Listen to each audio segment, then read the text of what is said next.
Day 8 మళ్ళీ మేము ఫుల్గా బ్రేక్ఫాస్ట్ తిని స్టార్ట్ అయ్యామన్నమాట. ఇక్కడ ఈ స్పాట్లో ట్రాపిక్ ఆఫ్ క్యాన్సర్ పాస్ అయ్యే ప్లేస్ అంట. ఒక ఫోటో దిగేసి మళ్ళీ స్టార్ట్ అయ్యాము.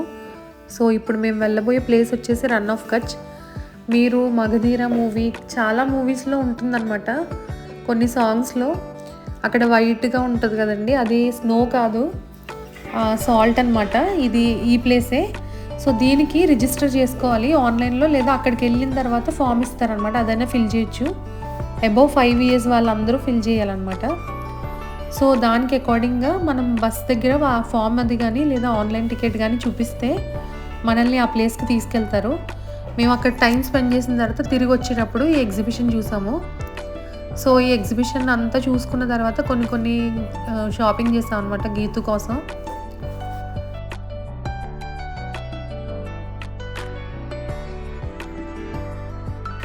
ఇప్పుడు ఏంటంటే రన్ ఆఫ్ కచ్ ఉత్సవం అని జరుగుతుందండి. ఫెబ్ వరకు జరుగుతుందంట, December to Feb అనుకుంటా. సో అందుకని ఇదంతా డెకరేషన్ చేసి ఉంచారనమాట ఈ ఏరియా అంతా. అక్కడ టెంట్ సిటీ అని కూడా ఉంటుందండి. అక్కడ పర్ నైటే ఆల్మోస్ట్ 50,000 అలా ఉంది రేటు. తక్కువలో కూడా ఉండొచ్చేమో తెలీదు, కానీ 2-3 months బ్యాకే బుక్ చేసి ఉంచాలంట. సో మా వల్ల అవ్వలేదు, ఇంక మేము బయటే తీసుకున్నాం రూమ్ అయితే. సో అది ప్లేస్ అంతా చూసుకున్న తర్వాత నెక్స్ట్ మనం వెళ్ళే ప్లేస్ వచ్చేసి ధోలావీరా హరప్పన్ సివిలైజేషన్కి.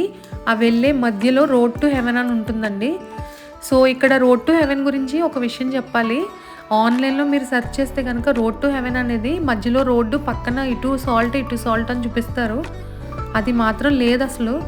నేను ఇప్పుడు పెట్టాను కదా, సేమ్ అలాగే ఉందన్నమాట, వాటరే ఉంది. మేబీ వేరే సీజన్లో ఉండొచ్చేమోనండి. మేమైతే వెళ్ళింది డిసెంబర్లో కదా. లాస్ట్లో హరప్పన్ సివిలైజేషన్ దగ్గర మేము ఒక గైడ్ని అప్రోచ్ అయ్యామన్నమాట. 500 pages గైడ్కి. సో మొత్తం అంతా క్లియర్గా ఎక్స్ప్లెయిన్ చేశారనమాట. సో ఇవన్నీ చూసుకున్న తర్వాత ఇంకా మేము నెక్స్ట్ ప్లేస్కి స్టార్ట్ అయ్యాము. సో మేము నెక్స్ట్ వెళ్ళబోయే ప్లేస్ ఏంటో రేపు వీడియోలో చెప్తాను. మీకు కనుక తెలుసుకోవాలని ఇంట్రెస్ట్గా ఉంటే కనుక నా ఛానల్ సబ్స్క్రైబ్ చేసుకోండి. అలాగే ఈ వీడియో నచ్చితే కనుక లైక్ చేసి షేర్ చేయండి. Thank you.